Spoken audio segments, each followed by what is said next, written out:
I'm Sarah Kenzier, the author of the bestsellers The View from Flyover Country and Hiding in Plain Sight, and of the upcoming book, They Knew, How a Culture of Conspiracy Keeps America Complacent, available for pre-order now. I'm Andrea Chalupa, a journalist and filmmaker, and the writer and producer of the journalistic thriller Mr. Jones, about Stalin's genocide famine in Ukraine, a film the Kremlin doesn't want you to see, so be sure to see it. And this is Gaslit Nation, a podcast covering corruption in the United States and rising autocracy around the world. Welcome to our special spring series, Gaslit Nation presents Rising Up from the Ashes, Cassandra's and other experts on rebuilding democracy.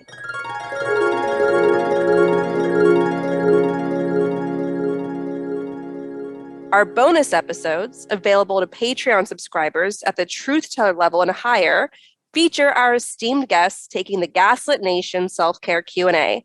So for fun ideas, sign up to hear that.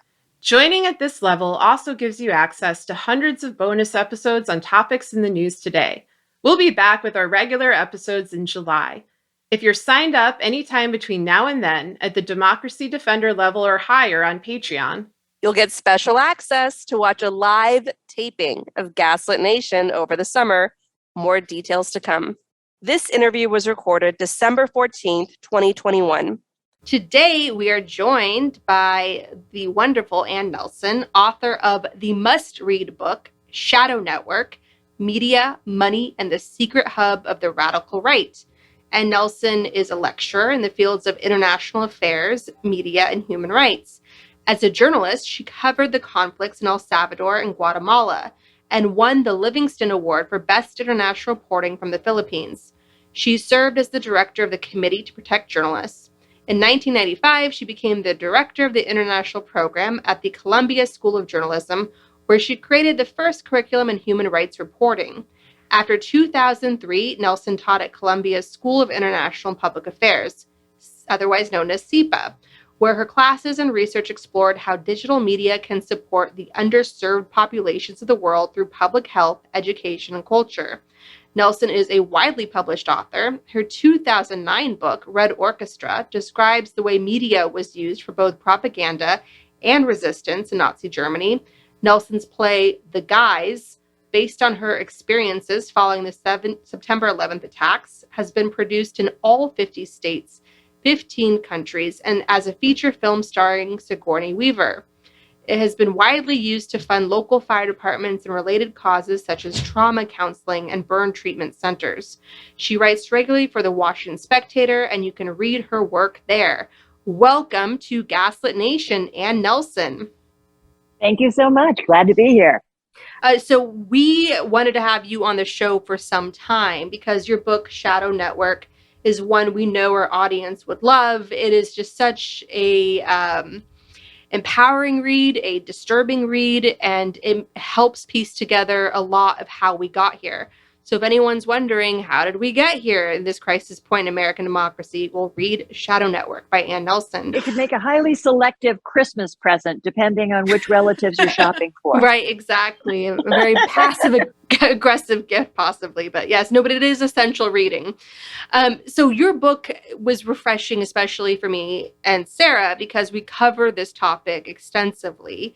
And it's just so nice to have it laid out there and be reminded of so many things and piece together and fill in holes in other areas. So we appreciate all your tenacious research that went into Shadow Network. Now, I want to start by the big picture. By 2031 or so, minorities and millennials and Gen Z will be a much bigger part of the electorate, of course, and that trend of greater diversity of the electorate will continue. Changing demographics have worried the radical right for decades. They've seen this coming. And so they've developed and implemented a successful shadow network, a long game strategy that you've outlined in your book that's paying off now to the point where we may be 2 election cycles away from losing our democracy. Is that about right?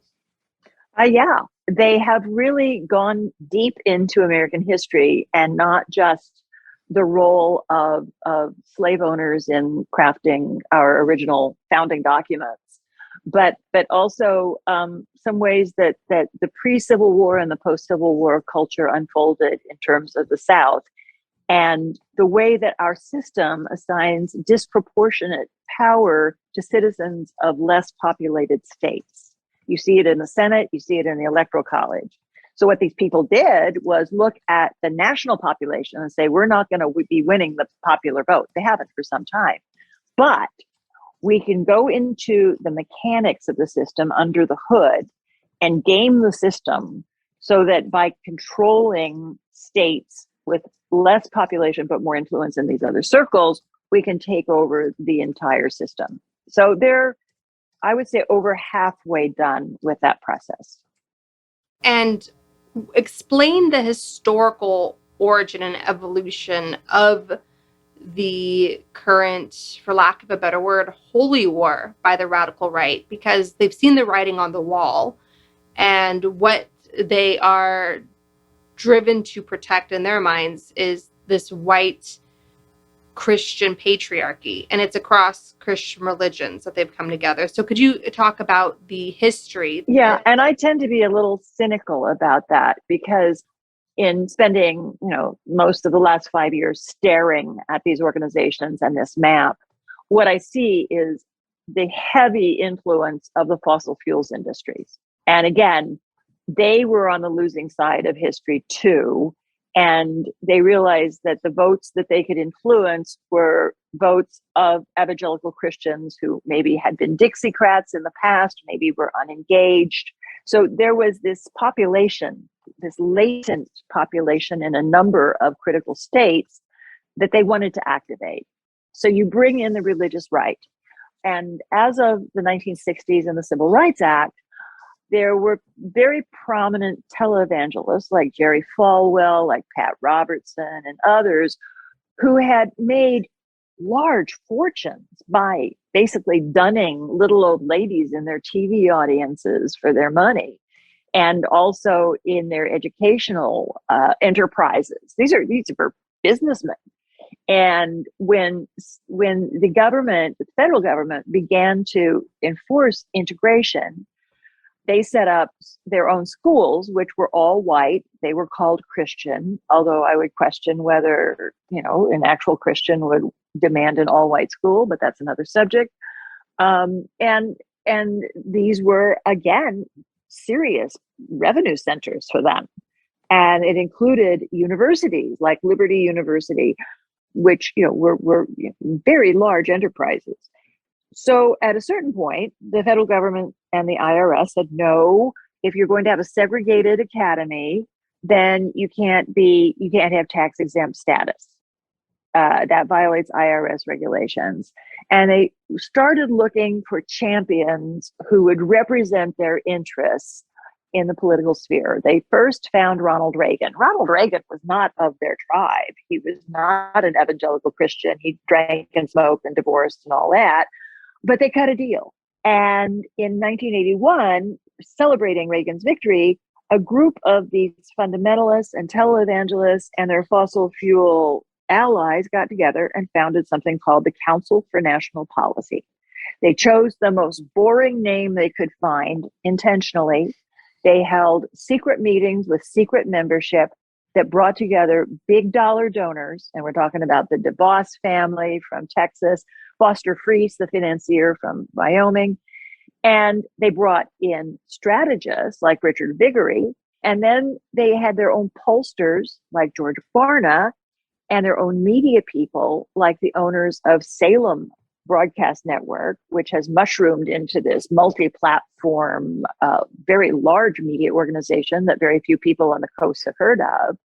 Then you combine that with their boots on the ground, organizations like the National Rifle Association and the Susan B. Anthony list, who go door to door during campaigns telling people how to vote. And they do it advised by top strategists, informed by data generated by Koch brothers enterprises. And it's a truly sophisticated operation. There is nothing that I have ever found that is remotely parallel on the Democrat side. And why do you think that is? Why have the Democrats, especially, 40 years onto this, where all of these various right-wing groups have emerged, they've been very successful at hijacking democracy, moving the country toward a one-party state, eroding rights. It's been very in our face, and especially since Trump. Why did they not create any kind of apparatus in response? I have a couple of thoughts about that. Recently I've been sought after by former members of Congress and former White House officials who said, oh, we kind of knew it was there, but we didn't take them seriously. Well, isn't that interesting? Sorry. It's so interesting. And I have to say that until this recent research by a very small number of people that has gotten into their records and their membership lists and videos of their meetings, it has been hard to decipher what they've been doing and how they've been doing it. And I have to say that the internet made my book possible. I can't imagine having researched it otherwise. But we go deeper than this. And this is where, Sarah, I think my work has a dialogue with yours, because I keep hearing people talk about generic polling. Oh, public opinion supports the Democrats on all these policies, et cetera, et cetera. And it's like, yeah, the population centers in major urban areas like Chicago and the coasts are increasingly the population centers of the country. And if we had a system that relied on the popular vote, you'd be fine. But that is not the system we've ever had. We've always had an electoral college. We've always had a Senate. And that has left these loopholes and these vulnerabilities in the electoral system that the Democrats and, frankly, the national news media have utterly disregarded, and that these strategists have figured out how to exploit. So I spend half of my breath telling people that they really need to think about Arizona. They really need to think about North Carolina, even though in many cases they've never been to these places and probably can't find it on a map. But it's part of the divide that we have in this country, and it irritates me because it's also a cultural divide. A lot of the people in the Democratic Party and the national news media don't really feel they need to tune into these parts of the country, and the neglect shows. I think they do in a sense that they fetishize it. Does that, it's like they talk about, I know especially in Morning Joe, they talk about the men and women of Kenosha, Wisconsin being real Americans. And it's actually created I think the media itself has created a stigma that people on the coastal elites, and the Republican Party does this as well. And Sarah and I have been accused of being coastal elites ourselves. Coast of the Mississippi River. Right. But we're not real Americans. Like they like the Republican Party, many in the media and mainstream media pit Americans against each other based on geography, like who's a real American and who isn't.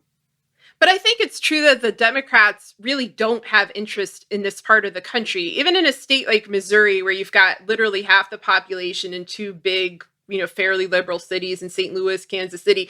I know folks working in the Democratic Party in Missouri. They're very frustrated with the national Democratic, apparatus, because they feel like they're not being seen, they're not being heard. And they keep saying, like, don't fall for these stereotypes. Like, don't fall for either the fetishization, where it's like we're all hard scrabble, quote unquote, real Americans, and don't fall for this idea that we're all a bunch of Trump worshiping, elderly folks sitting in a diner talking to a New York Times reporter about our, MAGA hat collection. Like, it's always some sort of ridiculous stereotype. And it really is frustrating, because I feel like there are commonalities, throughout the entire country. And to sort of, Anne, you were talking about how you didn't feel like you were heard on some of these issues. One other thing I feel like I'm noticing a pattern here is we've got a lot of female journalists who are following the money in America, following the dark, dirty money. You have Jane Meyer, Nancy McLean. We have me and my book in Hiding in Plain Sight, Naomi Klein. We have your book with Shadow Network. All of it is tracing back to about the same decades. It's starting in the 80s. Obviously, things, precipitated and come before, but it really takes off after Reagan. You see the same names over and over. It's like all these interlocking pieces of a puzzle, and they're all written by women. And I don't know. I mean, maybe it's a coincidence, but I just keep thinking, like, if men had written this books, would they be treated differently? Or would a man write this book? Or would a man want so badly to be in that little insular club that they wouldn't write that book? And this is, not to diss the few men who do this kind of work, because there are good men out there doing it. But sorry, that was a bit of a rant, but it's a lot of courts. I think it takes something of a maverick mentality. Yeah, I think to so. Heap up all the data and then walk around it and take a different perspective on it. And frankly, I noticed this when I was a journalist in El Salvador, and I was a very young freelancer. But I hung out with the New York Times and Washington Post reporters, and the worst thing that either one of them could do was to get a scoop, because if it departed too much from the master narrative that was being, circulated in Washington, their career was in danger. So in terms of, going out and trying to do, the most groundbreaking reporting, there was actually an advantage to not being in the in club.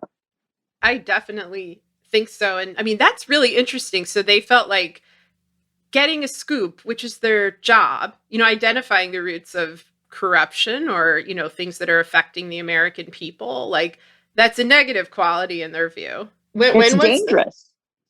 So, for example, there was a major massacre in the early 1980s in El Salvador, El Mozote, where some 900 villagers, largely children and old people, were just massacred by the Salvadoran forces, which were being supported by the U.S. administration. And the reporters felt they had to go together and report it at the same time and publish it at the same time. And even then, the reporters involved were basically punished by the news culture and, really lost a lot of ground in their careers because the administration didn't want to hear about massacres. It wasn't convenient. I think professional news media is incredibly important. It's critical to our democracy. I think local newspapers are and reporting are extremely critical to our democracy. But I also think that you need some of us gadflies on the side who are willing to be, to say that the emperor has no clothes. Yeah, I agree. I mean, we've seen, especially in recent years, what was labeled as the fringes. They are pulled to the center, and they already were the center all along. I mean, that's what Shadow Network describes. It's what a lot of these books describe, is that they were never as peripheral as they thought. And I think that what it takes to kind of break all this down is just a different fringe, or people who don't want access journalism, people who don't necessarily care if they're accepted or liked or whatever. We want the truth, and you'll speak the truth to power. And so I'm really glad you're doing that. Andrea had like 3,000 questions. I want to make sure she gets them in. So Andrea, do you want to pick up from here? Yes. So I want to talk about, obviously, the far right's masterful organization, because I think you're right. There's nothing like this on the Democrat side, and it's mind-boggling why not. And what's really interesting is how very early on, certain elements of the far right were looking at the successes of the left, like the New Deal, and emulating some of those strategies for building their own movement decades ago that has since been paying off. So obviously, my question is about the Council for National Policy. That's really what we're talking about when we talk about Shadow Network as one of their successful operations. What is the Council for National Policy? Where did it come from, and how does it operate? Yeah, well, as I mentioned earlier, they gathered in 1981 after Reagan won the election with their considerable help, mobilizing evangelical voters in the South. That was a big part of the so-called Southern strategy. And so they said, okay, we've had this win. How do we make this a permanent movement? So the three strategists who were quite important were Richard Viguerie, who invented basically mass mailing for political fundraising and then segued that into the use of social media, and Paul Weyrich, who was an architect. Paul Weyrich said, it looks like the liberals have control of the national news media and Hollywood entertainment and everything else, the universities. And what we have to do is we can't really contest them, so we have to set up our own parallel system. So lo and behold, they set up their own parallel system of media. I can't call it news media because it's not journalism. It's unidirectional advertising messaging that broadcasts the radical right's position from an utterly one-sided, unreported point of view. But for the uninitiated, it looks like news coverage. They have anchor people who sit behind desks with chyrons. So if you look at it, it looks like CBS, but it's not because they don't do actual reporting. They organize this news media and, a religious education system, and knew because of their strategic thinking which states they needed to work in order to tip this balance. So what a lot of people don't understand is that over the last 20 years or so, the Republican Party has really paid a lot of attention to taking over state houses. They now control 30 of the country's state houses, and they control more states in the governorship and the legislature by far than the Democrats. So this gives them greater weight in terms of passing state laws and gerrymandering, which has been happening apace.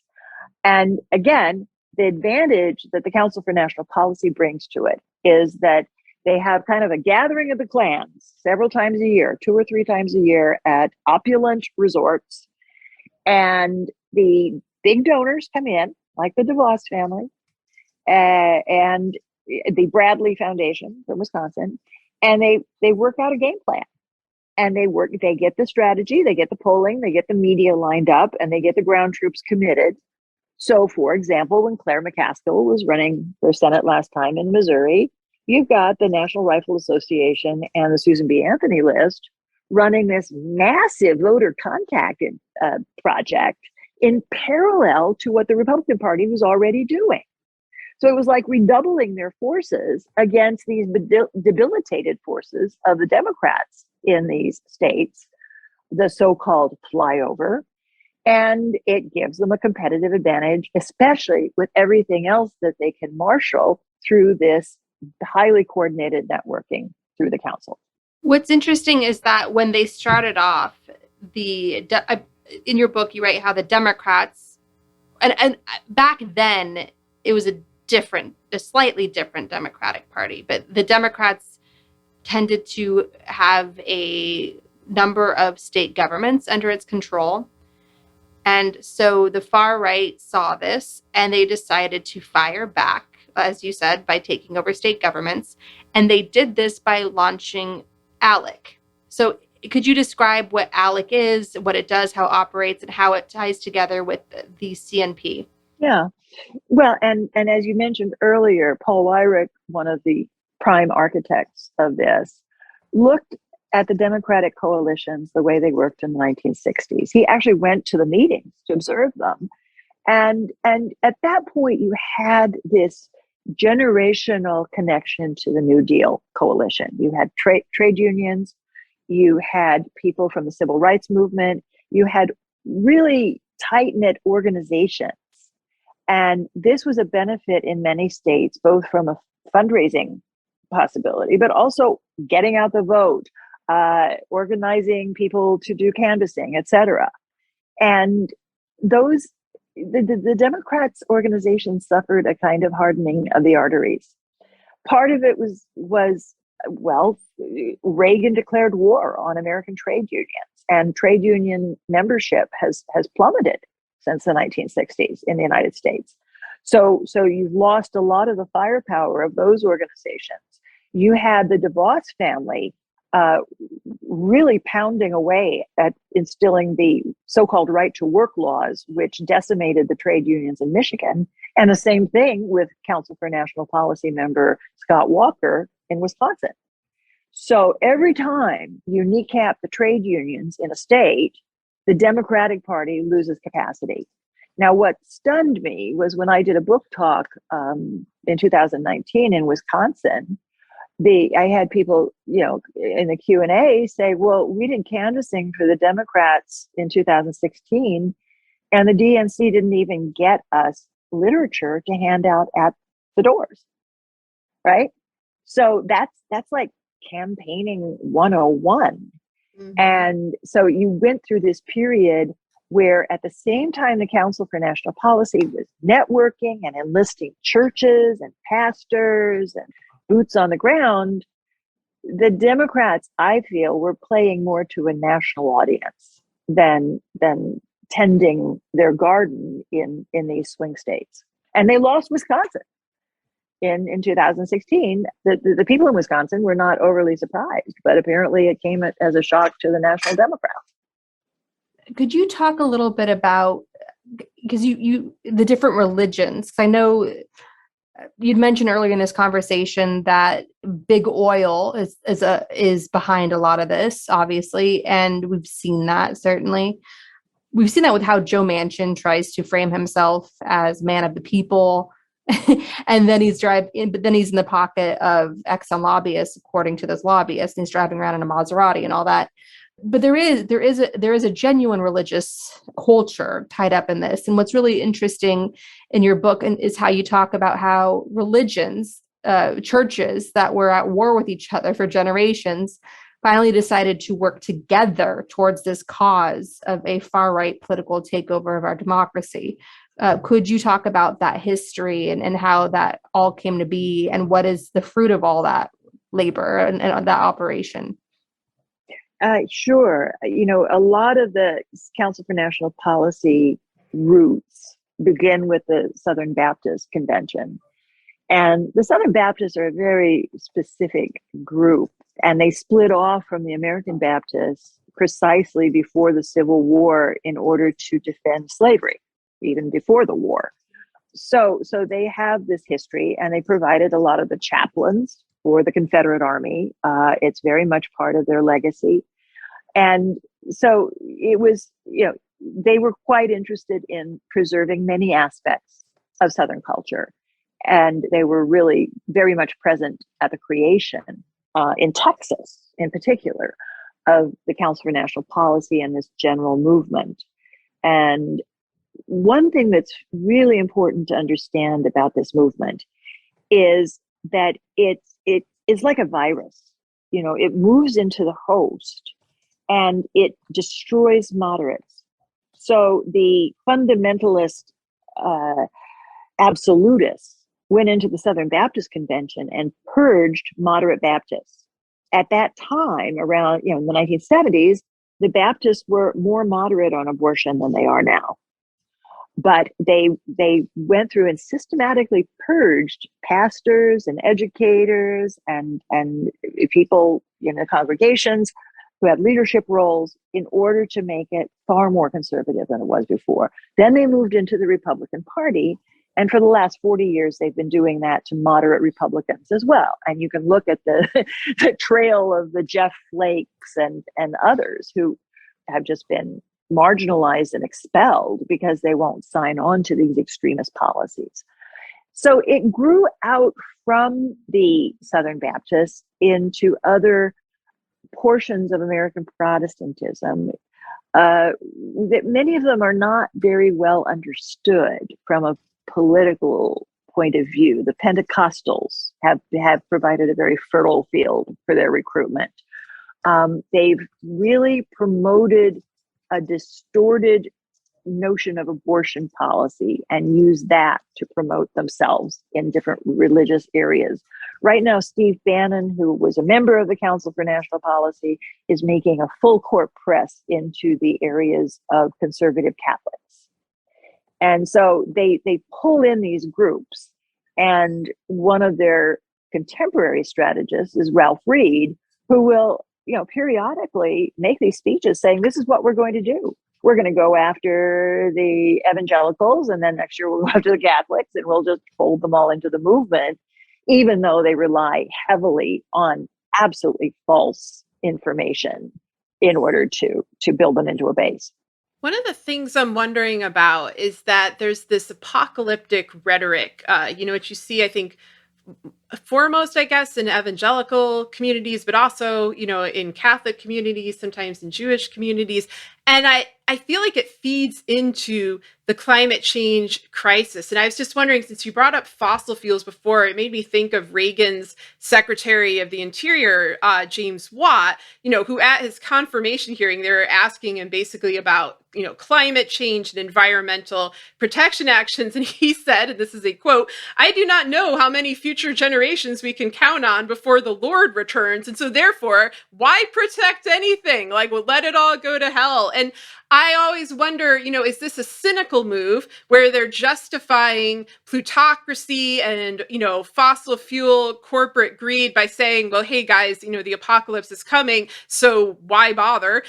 Or do they really believe that the apocalypse is at hand, and therefore, these policies sort of help accelerate it and maybe bring the rapture closer than they thought it was before? Yeah, well, my book footnotes a speech from former Secretary of State Mike Pompeo talking about the rapture. Rapture fiend. Yeah, and a lot of analysts have looked at their policies towards Israel and seen the suggestion that they're trying to fulfill some kind of biblical prophecy about Israel pre-rapture through their foreign policy. I have spent so much energy trying to figure out what's going on in their minds as well as their hearts. And I can't say I've entirely succeeded. Some of this stuff, do they believe it? I don't know. It's such a weird thing because it becomes this self-fulfilling prophecy. Like, if you think that the signs that, the end is near are fires and floods and, I guess political things like the creation of the state of Israel and stuff, but then you do them, like if Exxon is doing them, then if Exxon is heralding the apocalypse, then does it become like a holy, arbiter, or is it just a horrible fossil fuel company that they're using for it? Like, I go back and forth too, especially with people like Pompeo, but it's scary though. It's scary to have people in positions of power who are structuring foreign policy around the rapture. Like, that's just generally not a good idea. But anyway. I agree with that. Yes. But Going I out on a also limb think, there. yeah, right. Let's not base our foreign policy on the rapture. Okay. But I also think back to my time in Latin America and this whole notion of the gated community, which, is very common in places like Florida.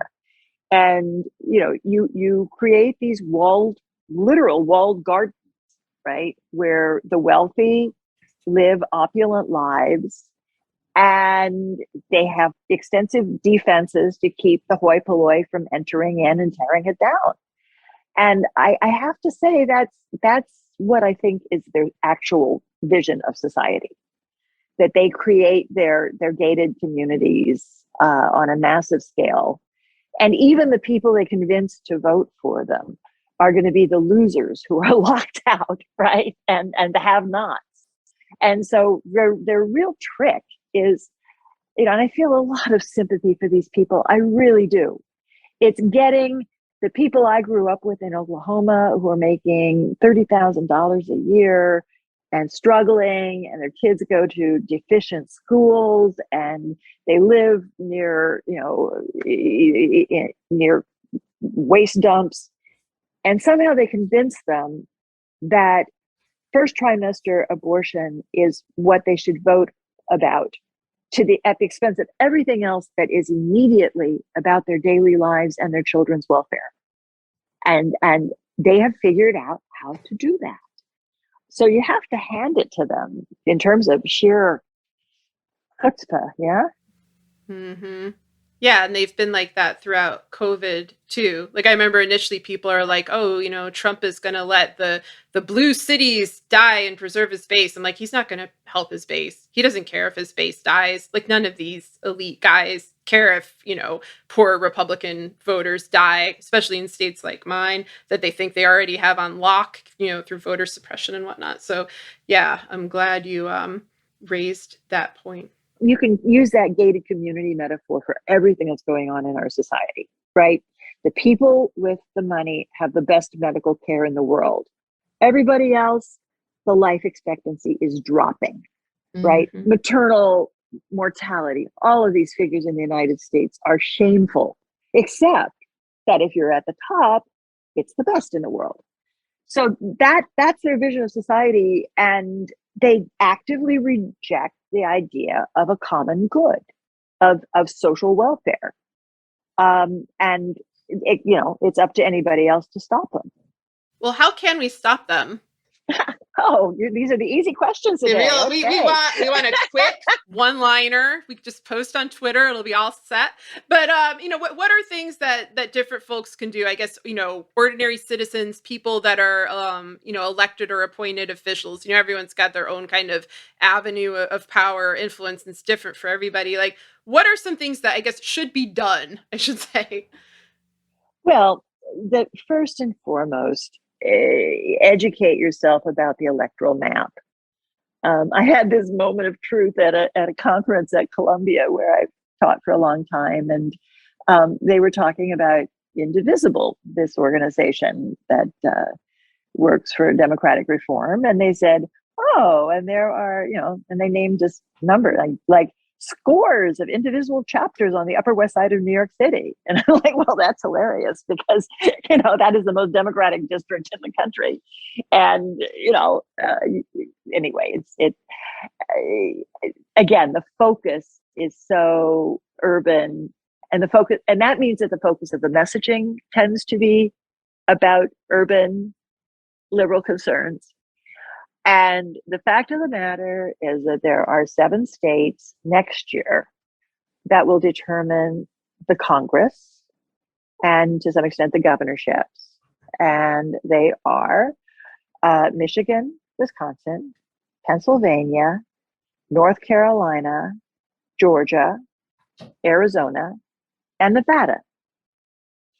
And, you look at that list and you say, in some of those states, Biden won by 10,000 votes, less than 1%. And it's going to be a tough race next year.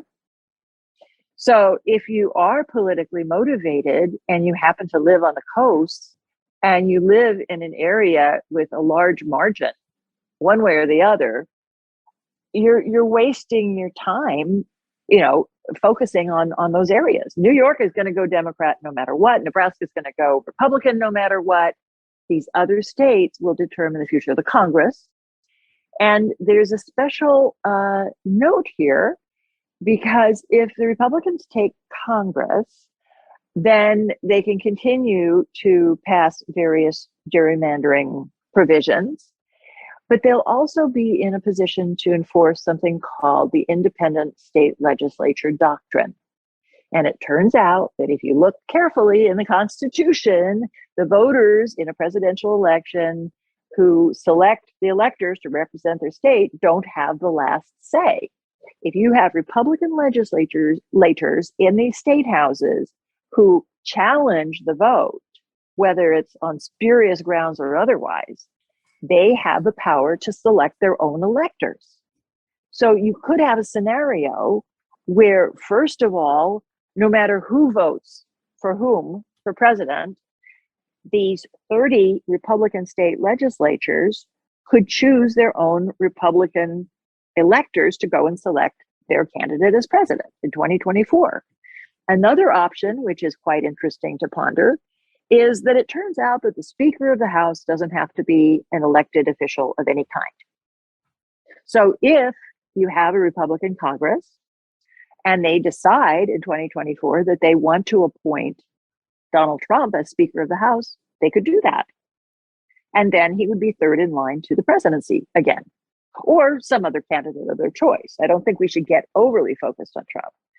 So, again, these are the mechanics of our political system. They're not very democratic, but they're what we've got.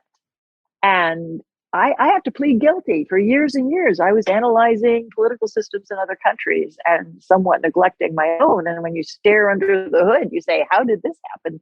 And why did it last? But it's not going to change by next year. And it's probably not going to change by 2024. So everybody needs to thoroughly understand it, educate themselves, and then figure out where their gifts can be applied. Wow. Okay. So a lot to take in here. Sorry. No, I love it. I love it. It's nice. I feel like I'm actually in the audience listening to Gaslit Nation for once, and I appreciate it. So they want their gated communities. They see a future where they will continue to will be cloistered. What is it that they ultimately want for society? They seem to rally around abortion, as you mentioned, but what to them is an ideal society? Well, first of all, they're very anti-taxation. So, and they're also very anti any form of regulation. So they would like the taxes reduced as close to nothing as possible for them. And they would like to do away with the social programs that taxes support. So people in the Council for National Policy have fully advocated for the abolition of the Department of Education, for example. They're anti-public schools. They're very anti-public school teachers. And they also wanted to abolish the Environmental Protection Agency because we can rely on fossil fuel corporations to protect our environment, they would argue, and so on. So it's really a reversal of the reforms that our political system has carried out, not just since the New Deal. We're also going back to the trust busters and Teddy Roosevelt, right? They want to roll it all the way back to the 19th century in terms of its structure and its social relationships. And what do they want for the social relationships? Is the CMP a traditional family movement where they want women in the home, birthing as many babies as possible? Like, what does the social world look like? Segregation? Well, I've tried to be as analytical about that as possible because they have added in influential women over the years, and really from Phyllis Schlafly was one of the original members of the Council for National Policy, and her organization is still a core member. So you have female leaders. You also have African American leaders. Martin Luther King's niece, Alveda King, is a member, right? They're making a big play for members of African American and Hispanic church communities. So it's not so-called black and white as you might think. But in terms of their vision of society, it is patriarchal, it is very authoritarian. And a lot of the leadership have been brought up in the notion that they are chosen by God. It's kind of this long-term distortion of some of the Calvinistic theology from the 16th century. They've been chosen by God. They've been saved. And therefore, they should have dominion over the rest of us. And there is actually a very strong current within the Council for National Policy of something called dominionism. And it's taken from a verse in Genesis that says, you shall have dominion over the birds of the air and the beasts of the sea and the fishes in the water. And, basically the idea is that the earth is there for you to exploit. And the population is there to serve you because you are delivering the wishes of God. So other religions don't do very well in this system. I've sat 20 feet away from one of their popular pastors who called Judaism an inferior system of belief. Their former president, Tony Perkins, has said that Islam is not a religion that should be defended by the Constitution, et cetera, et cetera. And not only that, their version of Protestantism is their code, and they argue that the United States was founded to be a Christian nation by their definition, and therefore their version of Christianity should be imposed on everyone else in the public sphere. So there we are. All right. So in your book, you talk about civil rights and all the grassroots and legal challenges to Jim Crow and the civil rights movement, awakening in them a backlash, like being anti-Semitic, being racist. But since then, and then like giving birth to segregation academies in the South in response to desegregation and so forth.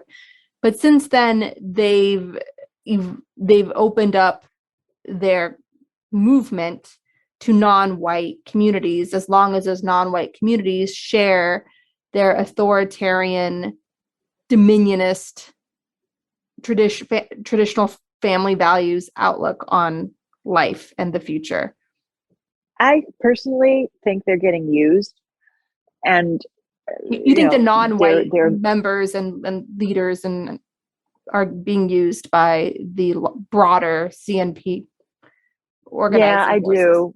And, it's not up to me to speak for them, but there is what I see as tokenism going on there. And the other aspect of it is that if you're siphoning off these African-American pastors and these other figures to make the case for an organization that wants to radically cut back on the services and the support that are available for African-American families, right? Cut back on education, cut back on healthcare. I find that tragic. And again, it's putting this whole issue, this false representation of abortion policy on a pedestal to the detriment of everything else that affects their daily life.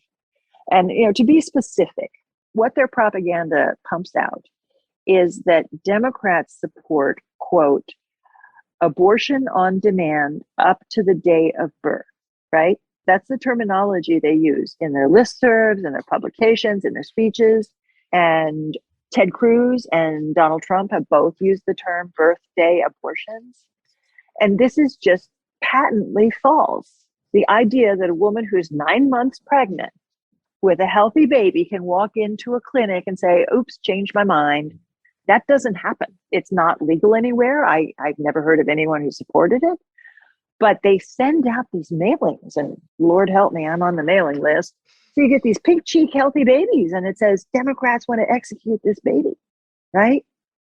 And they're not making any reference to women's health. They're not making any reference to the idea of stages of pregnancy. They're just creating this propaganda. And one point that I make in the book quite emphatically is that as you've had this big die-off in local newspapers in these states, people do not have the same information culture they used to when I was growing up. So that makes them much more susceptible to this disinformation without correction.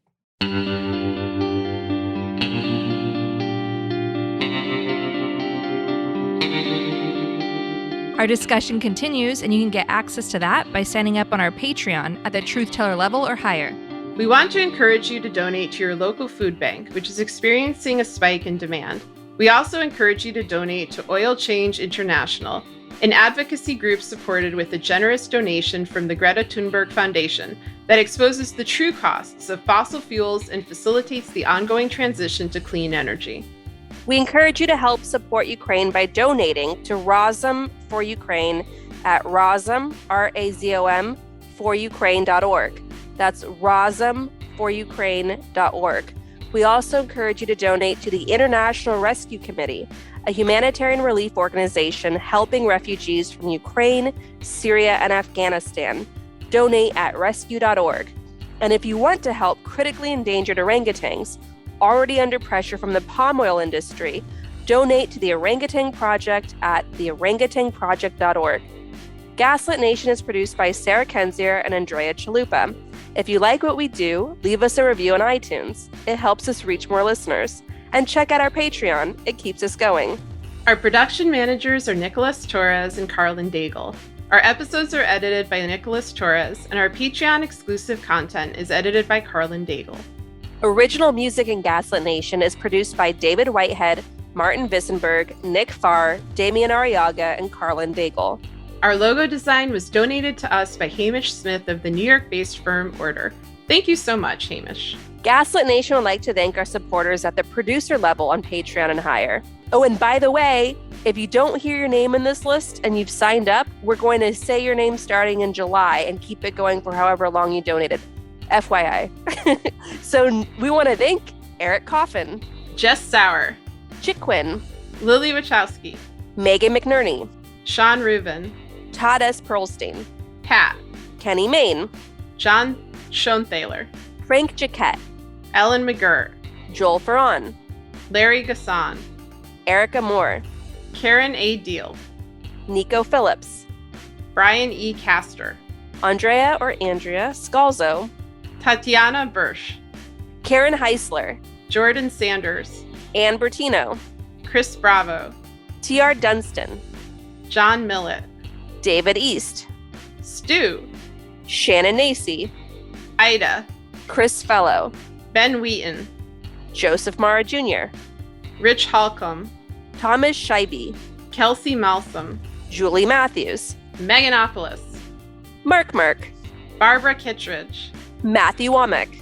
Silas Frank, Sean Berg, Kristen Custer, Tracy Ash, Benjamin Galuza, Kai Gillis, Sharon Hattrick, Irv Robinson, William Barry Reeves, Richard Smith, Emmy, Kevin Gannon, Yvonne Q, Mike Christensen, Sandra Collins, Katie Masuris, John Laughlin, Jeff Thompson, James D. Leonard, Leo Chalupa, Carol Gulstad, Michael Woldridge, Crimer, no criming, Jason Benke, Joe Darcy, Ann Marshall, Jeremy Lewis, Joel Newman, Trigve, Christine M., D.L. Singfield, Matt Perez, Nicole Spear, Brian Tajudin, Maureen Murphy, Michelle Dash, Abby Road, Jans Alstrup Rasmussen, Victoria Olson,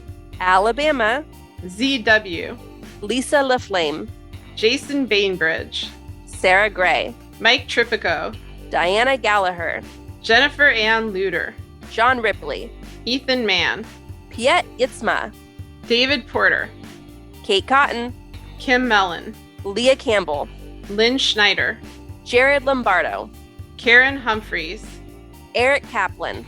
Tanya Chalupa. Thank you all for your support. We could not make Gaslit Nation without you. Thank you.